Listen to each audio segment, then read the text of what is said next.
1 મિનિટનો કુકિંગ મંત્ર। નવરાત્રી નજીક આવે એટલે આપણે એકદમ પરફેક્ટ દેખાઈએ ને એના માટે બધા જ ડાયટિંગ ચાલુ કરી દેતા હોય છે, પણ એ ડાયટિંગના કારણે કે શરૂઆતના 15 દિવસ આપણે ડાયટિંગ શરૂ કરી દઈએ ને એટલે જ્યારે નવરાત્રી આવે ને એટલે આપણા શરીરમાં એનર્જી ખૂબ જ ઓછી થઈ જતી હોય છે। તો અત્યારે હું એના માટેની તમને 3-4 એવી ટીપ આપું છું કે જેના કારણે તમે સ્ફૂર્તિમાં પણ રહેશો અને તમારું વજન પણ ઓછું થશે।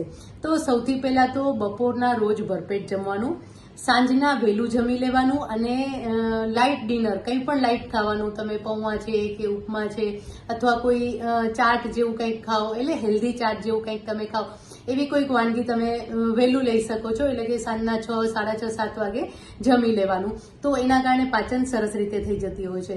અને પાણીનું પ્રમાણ વધારી દેવાનું, એટલે કે પાણીનો ઇન્ટેક વધારી દેવાનું। પાણી વધારે પીવાથી આપણા શરીરમાં રહેલો બધો કચરો દૂર થઈ જતો હોય છે અને શરીર હળવું થઈ જતું હોય છે।